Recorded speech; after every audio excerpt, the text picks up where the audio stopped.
New York, big city of organized crime, where musicians and gangsters have no time to get anything done. Mobsters would sack anybody in those days. They would whack those that couldn't pay their dues to them. The mob was a tight group of brethren. Francisco, an aspiring artist, who just recently married the smartest girl and yet craziest girl in New York. Francisco was struggling to put pork on his family's table. Tina was clearly unhappy with her current buzz.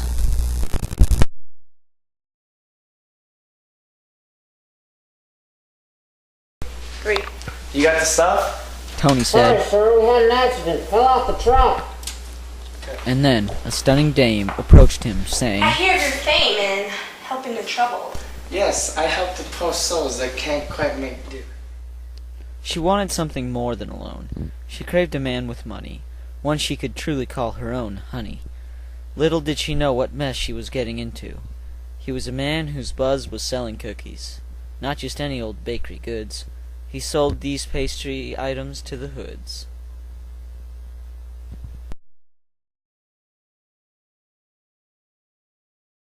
Go. Tina and Tony developed a plan. Plans to get Tina away from her man. A rope was placed around her neck, then ketchup added to dramatize the effect. He placed her on the bed of sweet deceit, and brought hopes that Francisco would soon seek faithfully. He arrived at their small home and found Tina lying there, dead, alone. Why me? Go. My only love hath left me. Forever I have been forsaken. We had something special, yet now I know it must end. A life without Tina? No. I will send myself to the depths of hell and back again. My soul is settled. She will have no more men.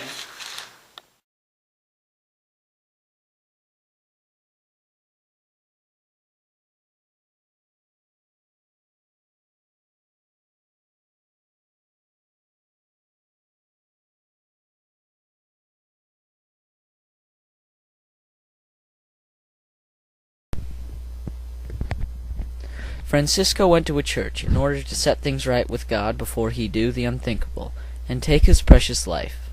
The top of the church, no, not with a knife, he would plummet down and see the ground from a different perspective than most.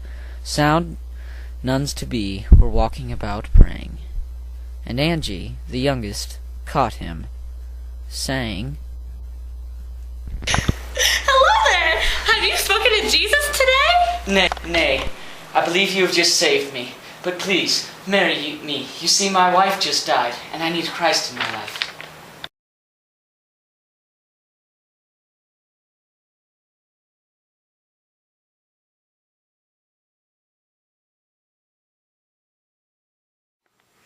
I agree to marry you, widowed sir. But do you love me?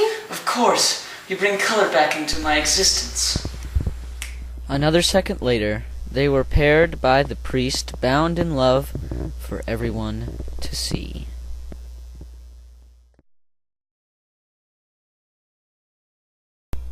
At first things were great. She couldn't ask for anything else.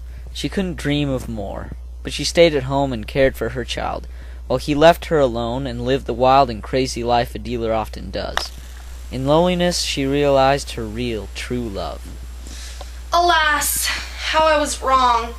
But now I see. Francisco's my soulmate. He completes me. She loved him, and in her heart she believed he would take her back. So she planned to leave.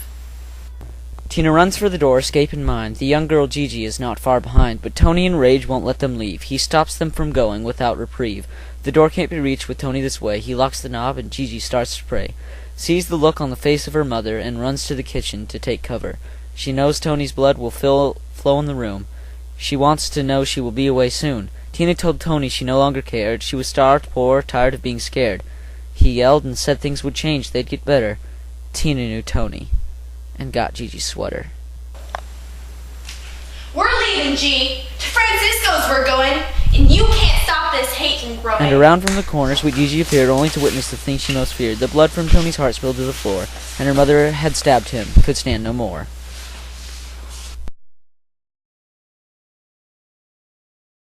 They left Tony, lay still in the dark, boarded the subway, and got the park. They would find Francisco nearby at home. Tina and Gigi would not have to roam, for Francisco would see the daughter's face and know right away what love can embrace. He would cry with joy for moments dear, and Tina didn't have Tony to fear. The family could live with each other, all three, daughter, father, and mother, in a quaint house at the end of the road, a special cottage, a charming abode, with peace of all for all, and safe place to be, Gigi's spot where she was finally free.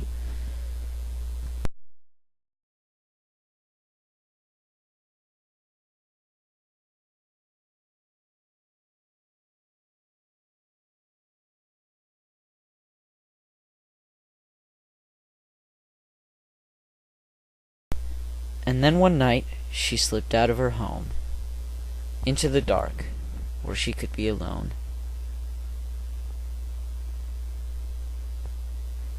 She walked swiftly without making a sound. Then onto the knees she fell to the ground. Tears filled her eyes, and sorrow filled her heart, for she knew that her and her love must part. At last she pulled back her skirt to reveal a blade on her thigh which she had concealed carefully. She cried and pulled out the knife. Francisco, it's for you I take my life. I shall always love thee more than the rest. She plunged that dagger deep into her chest.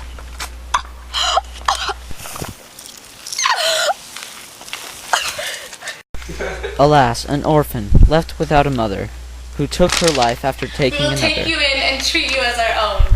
We will fulfill your childhood. And hopefully you'll turn out normal. He said doubtfully. With wrongful love, we wander in blindness. But with true, unadulterated love, we can conquer all.